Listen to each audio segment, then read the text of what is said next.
কেন মোবাইলকে কি দোষ করলো? কি অন্ধকারে চুরি করতে চান? জুতার মালা পরে 2 হাত বেঁধে কারাগারে নেওয়া হয়েছে, এটা মনে রাখবেন। জুলাই যোদ্ধারা কিন্তু কাউকে ছাড় দেবে না। আমরা দেখছি বর্তমান নির্বাচন কমিশন মাজাভাঙ্গা নির্বাচন কমিশনের মতো কিছুটা ভূমিকা রাখছে। বহু জায়গায় নির্বাচনী আইন লঙ্ঘন হচ্ছে, তারা কোন ব্যবস্থা নিচ্ছে না। এবং একটি কারো পক্ষ থেকে কোনো পরামর্শ আসলেই আচরণবিধি তৈরি হয়ে যাওয়ার পরে, নিয়ম তৈরি হয়ে যাওয়ার পরে আবার সময় সময় নিয়ম বদলানো, এটা নির্বাচন কমিশনের কাজ হতে পারে না।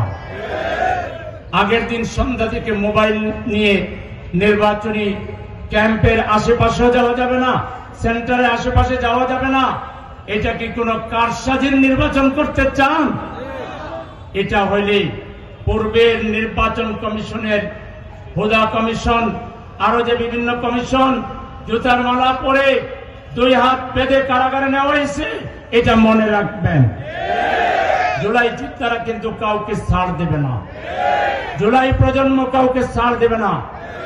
এই অবৈধ এবং কারো খায়েশ পূরণ করার এই যে নতুন আইন আপনারা করেছেন, বাতিল না করলে এর বিরুদ্ধে জনগণ তীব্র প্রতিরোধ গড়ে তুলতে পারছে।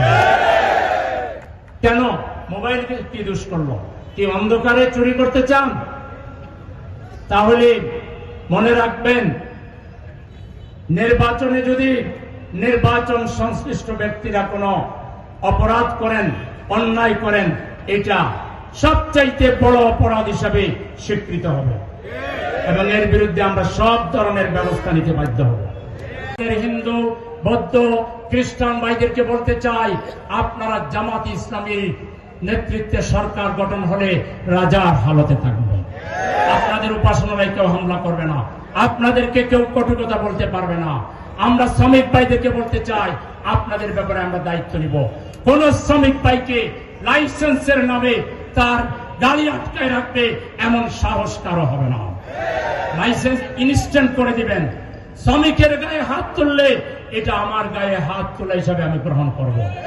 শ্রমিকরা দুর্ঘটনার শিকার হলে আমরা তাদের চিকিৎসার ব্যবস্থা নিব, তাদের সন্তানদের লেখাপড়ার দায়িত্ব নিব। আমরা সমাজে বিভিন্ন শ্রেণী পেশার মানুষের যাদের সাথে বসেছি, বীর মুক্তিযোদ্ধাদের জন্য বিয়ানীবাজার গোলাপগঞ্জে কমপ্লেক্স করে দিব। তাদের মাথার তাজ, আমাদের এই বীর মুক্তিযোদ্ধাদের মাথায় আমরা মুকুট পরাইয়া দেব।